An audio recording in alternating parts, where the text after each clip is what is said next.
Hello everyone and welcome back to another video from Wake&Tech. In this video, I am going to show you how to download and install the KineMaster editing application on your smartphone. So let's get started right away. First of all, open up the iOS App Store or the Google Play Store depending on your device, and once you open it up, tap on the search box and then type in KineMaster and start your search. Once you find the KineMaster video editor application, just tap on it and you will see the install button.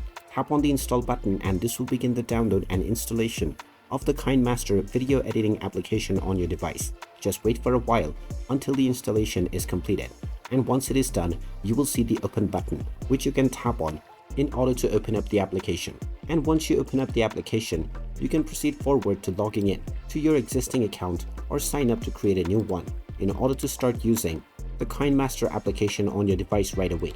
And there you have it. That is how easy it is to download and install the KineMaster video editing application on your smartphone.